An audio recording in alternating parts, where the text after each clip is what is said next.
I remember it very clearly. I was standing on the stage, the lights were shining down on me, and I was just at one, two, three, my fourth slide pops up, and I'm staring up at it, and I'm completely frozen. I've forgotten what was on the slides. I don't know what my point was. I don't know where to go next. And this was one of those weird presentations where the slides were just going to advance every 15 seconds, no matter what I did, and the clock was ticking.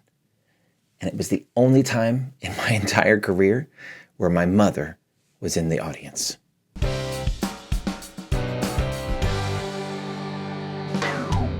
All right. So I get through that and I go home that night and I'm really disappointed in myself. I don't know what happened. I don't know why I froze and I can't figure out what I did wrong.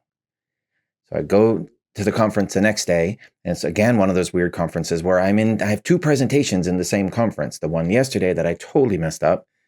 And now today I have another presentation. Now this one is more my forte.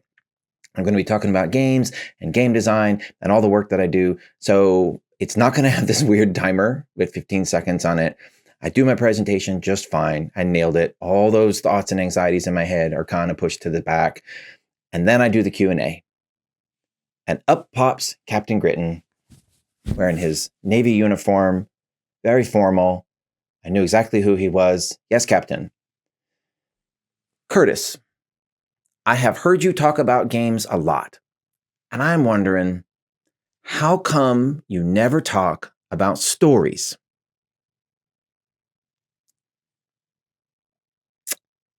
Crap.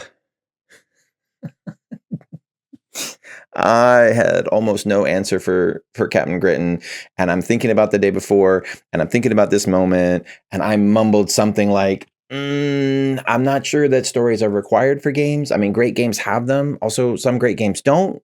Tetris doesn't have a story. When you're in the end stage of like World of Warcraft, are you really paying attention to the story, or is it just the mechanics? So I'm not really sure, Captain.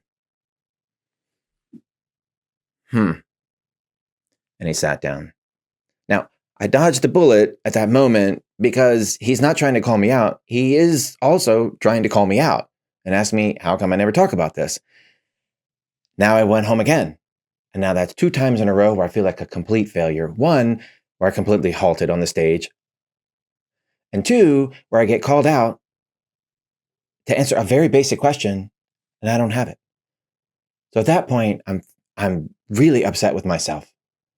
And I started to go, okay, well, let me at least tackle the problem that Captain Gritton said. What is a story? So I go and research and I start figuring it out. And I start learning about characters and backstory and arcs and all the things that are going on. It was a dark and stormy night and trying to figure out all these things and piece all these together. And each character has to have their own thing. And I'm just like, my engineering head, my nerdy head, my non-charismatic head. I don't know what to do with any of these things. I'm just trying to figure out what a story is so I can answer Captain Gritton and maybe try to figure out how this can help me to be a better presenter in some way. Then I found a book that did help. It's this one right here, Tell to Win. Now, this book is by Peter Guber. I think that's how you say his name. And Peter is the CEO of Sony Pictures and also Columbia. And I think he was the CEO of Mandalay Entertainment. So he probably knows a thing or two about stories. And his book is called Tell to Win, which seemed great for me. Connect, persuade, and triumph with the hidden power of story. So I start reading it. And finally, after all this time that I had spent researching, I figure out the answer to Captain Gritton's question, or at least part of it. And it's right here on page 21. Okay. Peter Guber laid out this recipe for me that I fell in love with. And the recipe goes like this. A story is not a beginning, middle, and end. It is not all of these crazy things that I need as far as backstory and all of this and trying to figure out all these deep, dark secrets. No, a story is something very simple, and it's a recipe, and it has 3 parts like this. 1, there's a question or a challenge. Every good story starts with a question or a challenge, some sort of mystery to start the afternoon, to start the event, to get your interest as you try to figure out, whoa, then what happened? That's the first step. Okay, that's interesting. I could do that. I could start my presentations or my blogs or my emails. I could start with a question or a challenge. All right. Then what? What's step 2?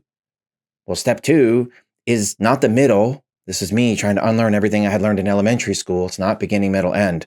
It's question, challenge, and then step 2, it's the emotional journey. It's the emotional struggle.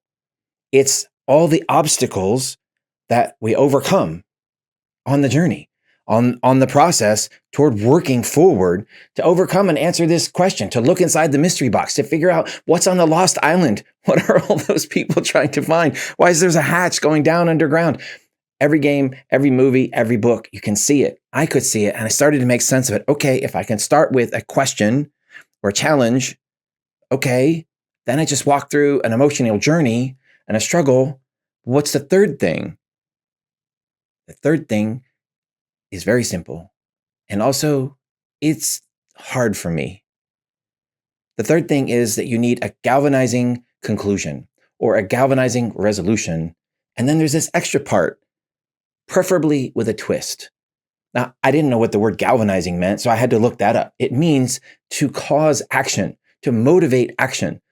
So the end of this story that I thought started with a question or challenge, and then I go on an emotional journey, now it has to have a galvanizing conclusion, preferably with a twist. And this whole recipe was like, I don't know, it's like I found the secret recipe for grandma's chocolate chip cookies that was lost. Like, as a young person, somebody was supposed to teach me this recipe and they never did. And then I got all the way to the point where I'm like, I don't know, 30, 35. Really? That's how long it took me in my life to find this recipe? How come nobody told me this secret recipe? And that's how I felt about it. I felt like a little kid, like I had just uncovered something that like somebody had been keeping secret and everybody else in the world knew other than me. And I was like, okay, well, I'm an engineer. Let me just start practicing. So I just began trying to use this recipe. Step 1, step 2, step 3, over and over and over. The first, of course, was with my wife. And bless her for enduring thousands of awful, terrible stories as I just would come home at night and try this out and then try it again and then try it again. And she's like, would you just stop telling me a story and just answer my question? No, I got to figure this out. So thank you. Thank you to Jenny. And then I was like, okay, well, I can do this in emails and I can do this when I'm talking with my boss. And I just began practicing it and practicing and practicing it. Now, here's a problem because those 2 conferences or the 2 speeches that I gave at that conference that I had failed at, that was like early in the year, and upcoming was a really big presentation for me. Now, I'm just a nerd. I'm a gamer. I stumbled upon and crushed my career as a software engineer, the opportunity to build games, which I took and I jumped in my whole body in essence in there. And I'm still just a nerd at heart, a D&D playing, card playing, sci-fi watching nerd. And I'm still struggling to figure this stuff out. And the clock is ticking. Why? Because at work, my boss, the CEO of the company, yeah, you'd be good at that. Curtis, you should give a talk.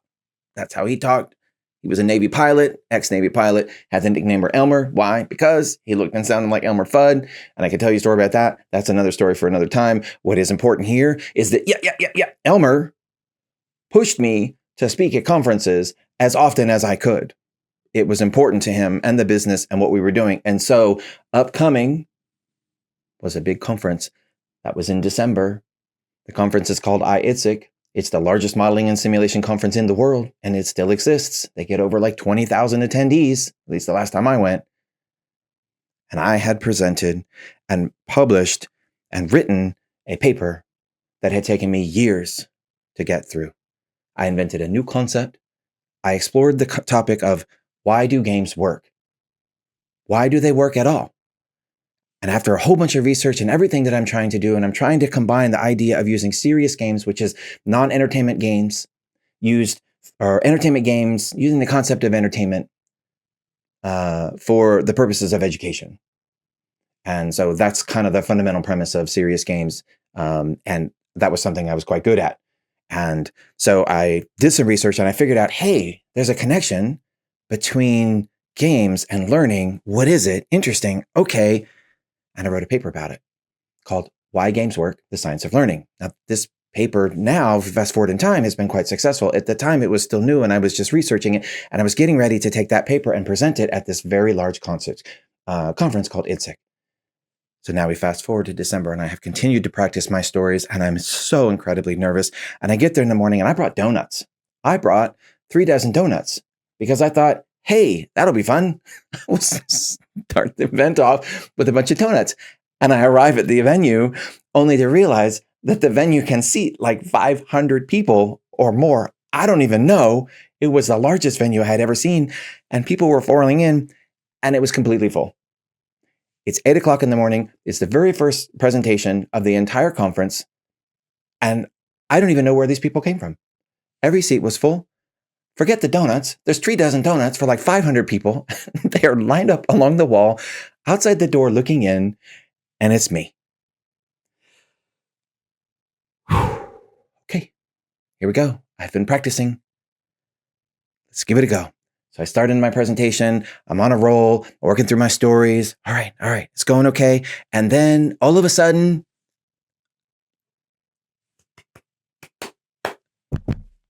holy crap, the microphone kicks out, dies right in the middle of my presentation. Oh my gosh. Hundreds of people staring at me.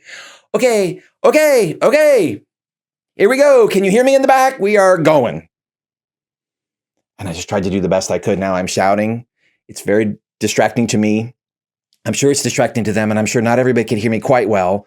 And I'm just shouting, and I'm going to do my best. Everybody's really quiet so they can hear me. And off I go and continue. I remember the slides were up over here. And I'm going through, and then somebody walks up. Hey. And they hand me a mic. Is this on? Okay, cool. Yes. All right, people. We are going to keep going. And off I went. Okay. I'm so nervous at this point. All these people are looking at me, and I'm continuing on, and I've caught my place. I'm doing all right. I'm following through my stories, and my stories are keeping me in check. I know where I am because it's a story, and the stories help me. I've learned now at this point that the story is good for the audience. It's also good for me. It keeps me in line because it's a story. What happened next? So I continue walking through my material, and then, oh my God, second microphone dies. I kid you not, is dead. Okay, on we go. And I just continued on with a dead second mic, yelling and shouting to the back of the room. And I'm doing all right. I'm moving through this. My heart is just absolutely racing. I get near the end, and I'm almost at the conclusion of my talk. And somebody walks up and says, wait, we have a microphone for you. No, I don't want your mic. We're going. And I move on at the top of my lungs, just yelling to the back of the room, trying to roll with it, trying to just play this off as like, yeah, it's normal that there's no mic for this. Sure, it's great. And I get to my final slide, and I pull it up, and the conclusion of my whole talk, why do games work? For the same reason that good learning works. And why does good learning work? For the same reason that games work. Ba-bam, bringing it home. Everybody claps. It's awesome. I finished it. I did it. It's the largest presentation I ever gave in my entire life. I got 2 interruptions from a mic, and I used the stories to just help me get through it, to get to the end. And holy crud, my heart was racing so much. I don't know what anyone said to me after that. I have no idea. I needed a place to go and be quiet. And I sat the rest of the day trying to just settle my heart. Finally, I get through the afternoon. We get to the evening. And that evening, there's a dinner for the authors and speakers and stuff like that. And they go over logistics because this is the first day of the conference. There's still 4 more days of the conference to go. And they still have to go over some stuff and what's coming up. And I'm just sitting there kind of tuning out, just thinking about the day and what I did. And over the speaker, I hear my name, Curtis Murphy. What? And I look up, and they're calling my name. And I walk up to the podium, and they give me an award for the best tutorial at the IETSIC conference in 2011. And I get an absolutely beautiful crystal statue which I still have. And that is the power of story.